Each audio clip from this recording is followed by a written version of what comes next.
ဟုတ်ပြီအားလုံးပဲမင်္ဂလာပါဗျာကျွန်တော်ရဲ့ multi-twin ကျွန်တော်ဒီနေ့မှာလည်းကျွန်တော် channel လေးရဲ့ထုံးစံအတိုင်းပဲပေါ့နော်ကျွန်တော်လက်တွေအသုံးချလို့ရမယ်လက်တွေအသုံးဝင်တယ်ကျွန်တော်ပြုလုပ်လို့ရမယ်နီလန်လေးပေါ့နော် twin နဲ့နီလန်လေးတစ်ခုကျွန်တော်ပြောပြပေးတော့မှာဖြစ်ပါတယ်ပေါ့နော်ကျွန်တော်ဒီနေ့ပြောပြပေးမယ့်အကြောင်းအရာကျွန်တော်တို့လည်းလာမေးထားကြတဲ့ပရိသတ်တွေရှိတယ်ပေါ့နော်ကျွန်တော်တို့ဒီ UPS ကွန်ပျူတာမှာသုံးတဲ့ UPS အပြက်ကပေါ့နော်အထက်မှာရှိတဲ့ main ထုတ် coin ကနေပြီးတော့ကျွန်တော်တို့ battery အားသွင်းလို့ရမယ်အရာလေးပေါ့နော် battery အားသွင်းလို့ရမယ်ပစ္စည်းတစ်ခုကိုလုပ်ပြပေးပါတွေ့ခု supply ပေါ့နော်တွေ့ခု power supply တစ်ခုလုပ်ပြပေးပါဆိုပြီးလာတောင်းဆိုထားကြတယ်ရှိတယ်အားကြောင့်ကျွန်တော်ဒီ video လေးမှာလက်ကူဆုံးကျွန်တော်ဘယ်လိုပြုလုပ်လို့ရမလဲဆိုတဲ့နည်းလေးကျွန်တော်ပြပြပေးတော့ဖြစ်ပါတယ်ဗျာနော်အဲ့တော့အားလုံးလည်းစိတ်ဝင်စားကြမယ်လို့ကျွန်တော်ထင်တယ်ကျွန်တော် video လေးခိုင်းလို့အဆုံးလေးလိုက်ပါချီအားပေးပါအောင်ဗျအဲ့ဆိုရင်ကျွန်တော်ဒီနေ့ video လေးစလိုက်ကြတာပေါ့ဗျာဒါကကျွန်တော် computer UPS ကဖြုတ်ထားတဲ့ transformer ဒုံးကြီးပေါ့နော်ကျွန်တော်ပုံမှန်သုံးတဲ့ဒီမှာ transformer လေးပြမယ်အရင် video မှာလုပ်ပြသွားတယ်ပေါ့နော်မီယာများလာရင် အော်တဲ့အလန် circuit နဲ့ပြီးတော့ကျွန်တော်စိတ်ကတ်တည်မှာပေါ့နော်ဒီကောင်လေးကိုသုံးတယ်ဒီ transformer လေးကိုသုံးတယ်ပေါ့နော် transformer site ကိုရှင်းကြည့်လိုက်တော်တော်ကြီးกว่าတွေ့ရတယ်ပေါ့နော်ဘယ်ကိုစာဖတ်လိုက်တဲ့ခါကျသူ့မှာဒီမှာရေးထားတယ်ပေါ့နော်ဒီမှာဒီအောက်ကကျတော့သူ့ရဲ့ model number ပေါ့နော် transformer model number ဒီ EA03105N ဆိုပြီးရိုက်ရှာလိုက်အခါကျရင်ဒီကောင်ရဲ့သူ့ရဲ့ဒီ spec အကြောင်းအရာလေးကြာလာပေါ့နော်သူနဲ့ပတ်သက်ပြီးတော့ပတ်သက်တဲ့အကြောင်းအရာလေးကြာလာလိမ့်မယ်ဟုတ်ပြီဒီဘက်ကစပြီးရေးသွားမယ်ပေါ့နော်ဒီဘက်ကစကြည့်လိုက်မယ်ဆိုရင်ဒီဘက်က0ဗို့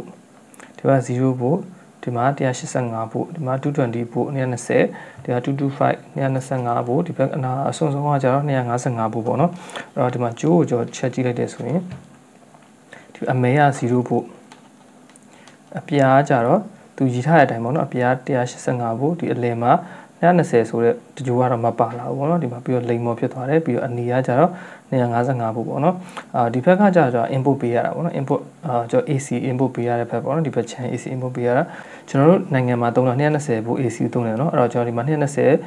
ကြိုးမပါလာတော့225ဆိုတဲ့ဒီလိမ်မော်အောင်ကြိုးလေးကိုကျွန်တော်ကဒါ input ဖြစ်ပေးမယ်ပေါ့နော်ဒီ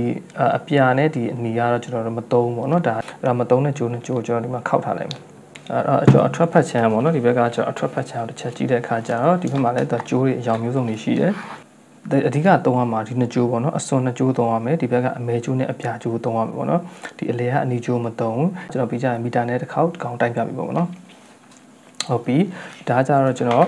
transformer တုံးလေးအကြောင်းရှင်းပြသွားတာပေါ့နော်ဟုတ်ပြီဒီမှာကြတော့ကျွန်တော်ပုံလေးဆွဲပြီးရှင်းပြပြီမယ်ဒီ diode လေးအကြောင်းပေါ့နော်ဒီမှာ diode လေးကျွန်တော်3မျိုး diode လေး3မျိုးကျွန်တော်ဒီမှာလောက်ထားတယ်ပေါ့နော်Okay ဒီမှာဒီ3 ampere diode number လေးကကျတော့ IN5401 လို့ခေါ်တယ်ပေါ့နော် IN5401 ဒီကောင်2 ampere diode လေးရဲ့ number ကကျတော့ကျွန်တော်ဒီမှာ number တောင်မမြင်ရတော့ဘူး number တောင်မမြင်ရတော့ဗျာ2 ampere diode လေးကျွန်တော်ဒီမှာ number လေးတစ်ခုရေးပြီးခဲ့မယ်နော်ဟုတ်ပြီဒီ diode လေးကိုဘယ်လိုအဆက်အသွယ်လုပ်ရမလဲဆိုတော့ကျွန်တော်ဒီမှာပုံတစ်ချက်ဆွဲရှင်းပြမယ်ဒီ diode လေးလုံးကျွန်တော် bridge diode ဖြစ်တဲ့ကျွန်တော်အသုံးပြုပါဘောเนาะbridge diode ဆိုတာဘာလဲဆိုတော့ကျွန်တော်ဒီကောင်က AC ကနေပြီးတော့ DC ကိုပြောင်းလိုက်တဲ့သဘောတရားပေါ့เนาะဒီ bridge ကျွန်တော်ဒီ bridge diode လေးကိုသုံးလိုက်တဲ့အခါပြင်ကျွန်တော် AC voltage ကနေ DC voltage ကိုပြောင်းလိုက်တာပေါ့เนาะဟုတ်ပြီအဲ့ကောင်တွေကြာဘယ်လိုအဆက်အသွယ်လုပ်ရမလဲဆိုတော့ကျွန်တော်ဒီမှာဆင်ထားတဲ့အတိုင်းပေါ့เนาะဒီလိုမျိုးလေးဆင်ပြရမယ်အဲ့တော့ကျွန်တော် diode လေးတစ်ချောင်းအရင်ဆက်ပြမယ် diode လေးတစ်လုံးမှာဒီလိုလေးရှိတယ်ပေါ့เนาะအဲ့လိုလေးရှိတယ်အရစ်ပါတဲ့ဖက်ချန်နဲ့အရစ်မပါတဲ့ဖက်ချန်ဆိုပြီးဒီလိုလေးရှိတယ်ပေါ့နော်ဒီမှာအရစ်ပါတဲ့ဖက်ချန်နဲ့အရစ်မပါတဲ့ဖက်ချန်ပေါ့နော်အဲ့တော့ကျွန်တော်ဒီမှာအရစ်ပါတဲ့ဟာလေးကိုဒီမှာလေးဆွဲပြထားတယ်ပေါ့နော်โอเคအဲ့တော့ကျွန်တော်ဒီ bridge diode ကိုကျွန်တော်တို့တိဆောက်တဲ့အခါကျရင်ဘယ်လိုတိဆောက်လဲဆိုတော့ကျွန်တော်ဒီလိုပုံစံလေးပဲကျွန်တော်ရင်ဆွဲပြလိုက်ပါနော်โอเคကျွန်တော်ဒီဘက်ကနေစပြီးတော့ပြောပြပေးမယ်ပေါ့နော်ဒီဘက်ကစပြီးအရစ်ပါတဲ့ဖက်ချန်ညာဘက်ချမ်းမှာပေါ့နော်အရစ်ပါတဲ့ဟာညာဘက်ချမ်းမှာဒီကောင်ကလည်းသူ့ဟာဒီလိုလေးသွားမယ်ပေါ့နော်အရစ်ပါတဲ့ဖက်ချန်ကညာဘက်ချမ်းမှာသွားတယ်နောက်တစ်လုံးကျတော့ဒီမှာအရစ်ပါတဲ့ဟာနဲ့ဒီမှာလာပြီးတိုက်လိုက်တယ်တွေ့နည်းနည်းချင်းစာလာဆိုင်ဒီဘက်ကလည်းအရစ်ဒီဘက်ကလည်းအရစ်ပေါ့နော်အဲ့တော့ဒီဘက်ကိုထပ်သွားတဲ့အခါကျရင်အရစ်မပါတဲ့ဖက်ချန်နဲ့အရစ်ပါတဲ့ဖက်ချန်ကဒီမှာလာဆုံတယ်ပြီးတော့ဒီမှာအရစ်မပါတဲ့ဖက်ချန်နှစ်ခုကဒီမှာလာဆုံတယ်ပေါ့နော်အဲ့တော့ဒီဘက်ကခေါင်းဒီဘက်ကဖင်ဆိုရင်ဒီမှာဖင်နှစ်ခုလာဆုံတယ်ဒီဘက်မှာခေါင်းနှစ်ခုလာဆုံတယ်ပေါ့နော်အဲ့လိုလက်ကူစင်တဲ့ခါကျရင်တော့ဒီခေါင်းနှစ်ခုကိုအရင်သွားဆုံပေးလိုက်ပြီးတော့ဒီဖင်နှစ်ခုအရင်ဆုံပေးလိုက်ပေါ့နော်ပြီးတော့မှဒီနှစ်ခုရဲ့ဒီဖင်နဲ့ခေါင်းနဲ့ဒီဘက်ကဖင်နဲ့ခေါင်းနဲ့အဲ့လိုလေးဆက်ပေးလိုက်ပေါ့နော်ဟုတ်ပြီအဲ့ဒီမှာ input output တရားဘယ်လိုလဲဆိုတော့ input ကိုအနီလေးနဲ့ဆွဲပြပေးမယ်ဒီမှာအနီလေးပေါ့နော်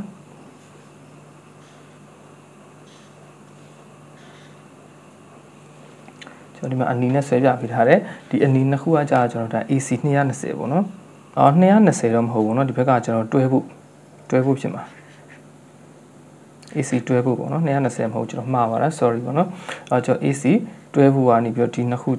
ပေါ့နော်ဒီနှစ်ခုကို AC တွဲဖို့ပြရမယ်အဲ့ဒါ transformer ရဲ့အထွက်ပေါ့နော်ကျွန်တော်ခုနကကျွန်တော်ရှင်းပြတဲ့ transformer ရဲ့ AC ဆက်နေဖို့အထွက်ကဒီဘက်ကိုလာပေါ့နော်အဲဒီနှစ်ခုကိုလာထည့်လိုက်တယ် AC ဆက်နေဖို့ကျွန်တော်ဒီမှာလာထည့်လိုက်တယ်လာထည့်လိုက်တဲ့အခါကျရင်သူ့မှာ output ရှိတယ်ပေါ့နော် output ကဘယ်ကြိုးကထွက်လာလဲဆိုတော့ဒီဘက်တစ်ကြိုးနဲ့ကျွန်တော်ဒီဘက်အရင်နှစ်ခုဆက်ထားတဲ့အရင်နှစ်ခုပေါ့အရင်နှစ်ခုမှာဆက်ထားတဲ့ဘက်နဲ့အရင်နှစ်ခု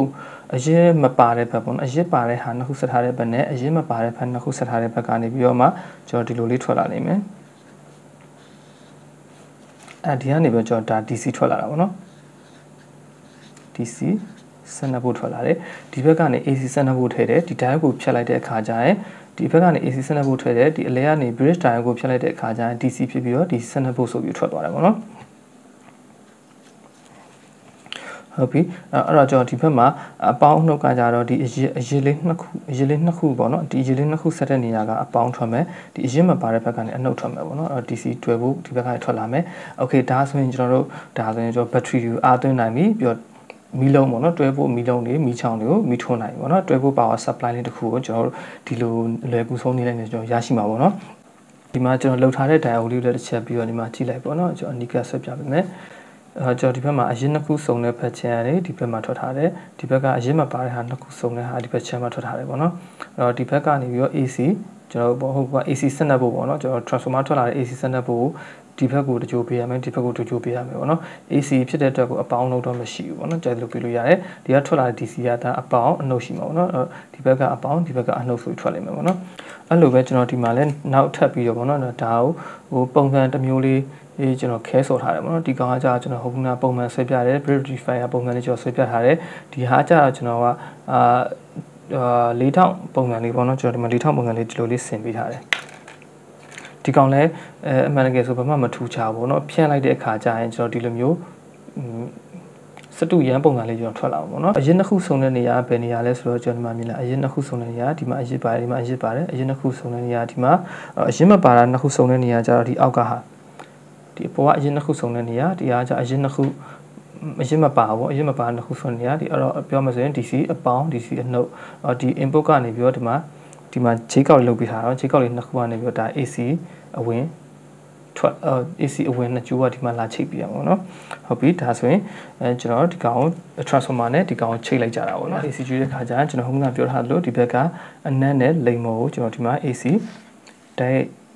်ကျွေးမယ်ပေါ့နော် AC အဲ့တော့ AC ဒီကောင်တော့ကျွေးလိုက်မယ်နော်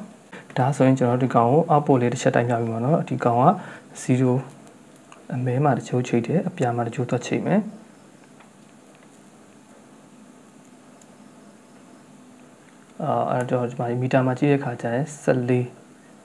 14.8 ပူတော်ထွက်တယ်ပေါ့နော်အဲ့တော့ကျွန်တော်ဒီမှာအမဲနဲ့အနီမဟုတ်အမဲနဲ့အပြာမဟုတ်ဘဲနဲ့အမဲနဲ့အနီကိုပြောင်းပြီးချိတ်ပြီးအောင်မယ်ဟုတ်ပြီအဲ့တော့ကျွန်တော်ဂျိုးလည်းထပ်ပြီးတော့ချိတ်ကြည့်မယ်ပေါ့နော်ဘယ်လောက်ဘူးထွက်မလဲဆိုတာအဲ့တော့ကျွန်တော်အနီဂျိုးလေးသွားချိတ်ကြည့်တဲ့အခါကျရင်ကျွန်တော်ခုနပြောတဲ့အတိုင်းပဲတော့7ဒါအနီကိုချိတ်တာနော် 7.4 ပဲထွက်တယ်အဲ့တော့ကျွန်တော်ဒီအမဲနဲ့အနီဆိုရင်ကျွန်တော်သုံးလို့မရဘူးเนาะ7ပဲထွက်တဲ့အတွက်ကိုတကယ်လို့ output ကိုကျွန်တော်က7 volt 8 volt လို့ချင်တယ်ဆိုရင်တော့ကျွန်တော်ဒီအမဲနဲ့အနီသုံးပြရမှာเนาะဒီမှာကျကျွန်တော်က12 volt power supply လို့ဖြစ်တဲ့အတွက်ကိုအမဲနဲ့အပြာကိုကျွန်တော်သုံးပေးမှဒါကျွန်တော်ဒီဘက်က14 volt ပေါ့เนาะ14 volt မှာကျွန်တော်ဒီ diode ကိုဖြတ်တဲ့အခါကျရင်12 volt လောက်ထွက်မှာပေါ့เนาะဟုတ်ပြီဒါကကျွန်တော် transformer ဖတ်ချမ်းပေါ့เนาะ okay အဲ့ဒါ transformer နဲ့တွားပြီးတော့ပထမဆုံးဒီ diode လေးနဲ့အရင်ဆက်ပြပြီပေါ့เนาะကျွန်တော်ဒီမှာတော့ခဲမစော်ပြတော့ဘူးเนาะခဲဆိုရင်ကြာလို့ကျွန်တော်ဒီမှာအကောင့်လေးရှိတဲ့ဖက်ချန်တစ်ခုကို AC ကျွေးလိုက်မယ်ဒီလေးပဲသူတွားပြီးတော့ချိတ်ပြလိုက်မှာเนาะသူကွင်းလေးနဲ့တွားပြီးချိတ်လိုက်မယ်ဒီမှာကျွန်တော်က AC power supply ပေး wise ဆိုတော့ကျွန်တော် input output ကိုတိုင်ပေးမယ်ဒီဘက်ကအရင်တစ်ခုရှိတဲ့ဘက်ကအပေါင်းဟိုဘက်ကအနှုတ်အခါကျရင်သူဘယ်လောက်ထွက်လဲဆိုတော့7.6တွေ့လား 12.6 volt ထွက်တယ်ပြီးတော့ကျွန်တော်ဒီမှာ DC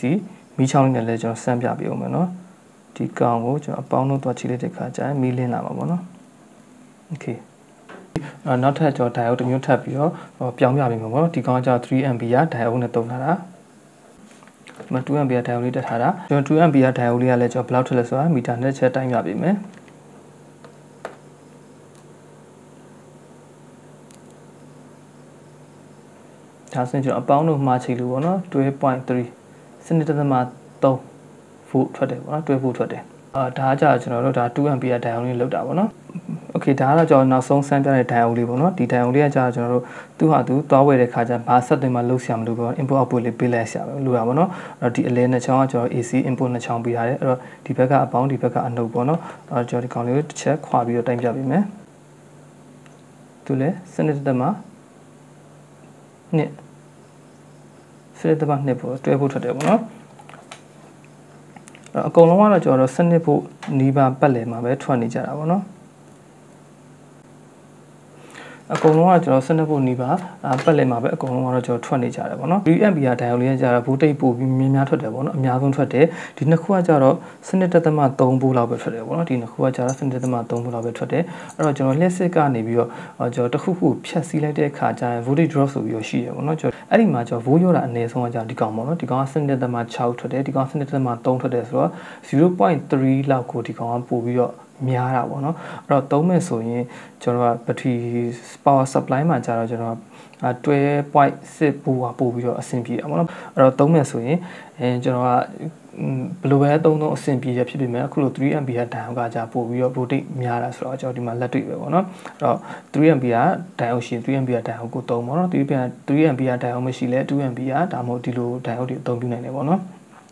်ဟုတ်ပြီဒါဆိုရင်ကျွန်တော်တို့ကကျွန်တော်ဘက်ထရီကိုတွားပြီးအားသွင်းလို့ရပြီပေါ့နော်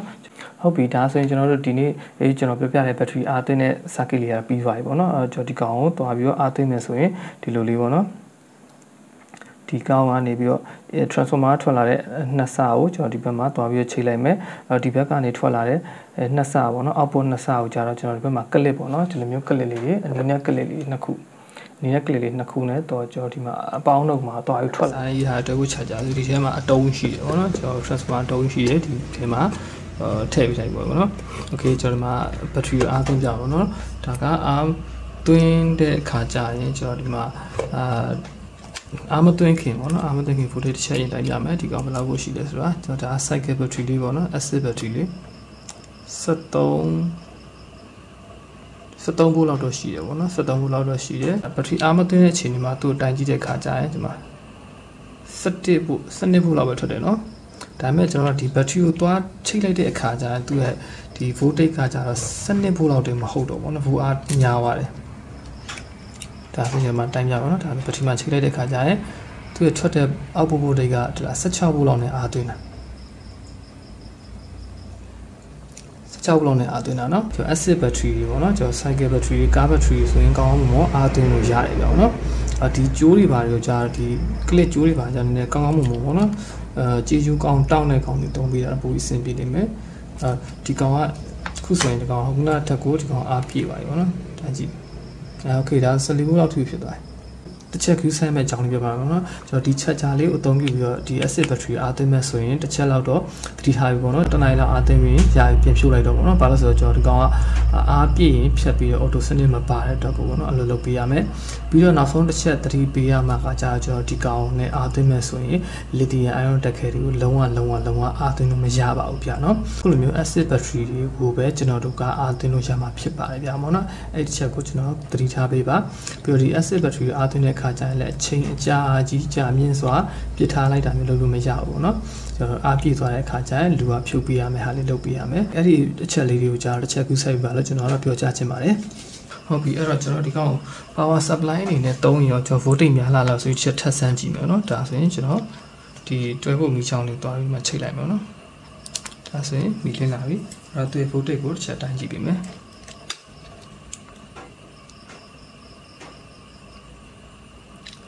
17.3တော့ပိုလုံးကျသွားသေးတယ်โอเคเนาะအဲ့တော့ power supply အနေနဲ့သုံးမယ်ဆိုရင်တော့ voltage ကထပ်ပြီးတော့တက်လာတဲ့အခြေအနေတော့မရှိဘူးပေါ့နော် power supply အနေနဲ့သုံးမယ်ဆိုရင်အဆင်ပြေတယ်power supply အနေနဲ့လည်းသုံးလို့ရတယ်ပေါ့နော်ဟုတ်ပြီโอเคအဲ့ဒါဆိုရင်ကျွန်တော်ဒီနေ့လုပ်ပြတဲ့ view လေးကပြီးသွားပြီပေါ့နော်ကျွန်တော်ဒီနေ့မှာကြာတော့ကျွန်တော်တို့ဒီမှာပေါ့နော်ကွန်ပျူတာထဲမှာသုံးတဲ့ UPS အပြတ်ထဲမှာပါတယ် transformer တုံးလေးကိုအသုံးချပြီးတော့တွဲဖို့ charger လေးပေါ့နော်ပြန်လဲအသုံးပြုလို့ရမယ် battery တွေ acid battery တွေပေါ့နော် acid battery တွေကိုအားသွင်းလို့ရမယ်အတွက်ကို charger လေးလုံနည်းကိုကျွန်တော်ဒီ video မှာအလွယ်ကူဆုံးလုံနည်းလေးကျွန်တော်ပြောပြပြီးမျှဝေပေးသွားဖြစ်ပါတယ်ဗျာနော်ဒီနေ့ကျွန်တော်လုပ်ပြပေးတဲ့ video လေးလည်းကျွန်တော်ပရိသတ်အားလုံးကကျင်းနေတဲ့သဘောကျမယ်လို့ကျွန်တော်မျှော်လင့်ပါတယ်ကျွန်တော်ရဲ့ video လေးအခုလိုမျိုးကြည့်ရှုအားပေးတဲ့အတွက်ကိုကျွန်တော်ပရိသတ်ကျေးဇူးအများကြီးတင်ပါတယ်ဗျထပ်ပြီးတော့ပေါ့နော်ကျွန်တော် channel လေးကတင်ပေးတဲ့စိတ်ဝင်စားကောင်းတဲ့ video လေးကိုကြည့်ချင်တယ်ဆိုရင်ကျွန်တော် channel လေးကို subscribe လုပ်ခဲ့ဖို့မမေ့ပါနဲ့ဗျအဲ့ဒါဆိုရင်ကျွန်တော်နောက်ထပ်လာမယ့်စိတ်ဝင်စားကောင်းတဲ့ video အသစ်မှာအားလုံးရဲ့နောက်ခါပြန်လည်ဆုံတွေ့ပါမယ်ဗျ bye bye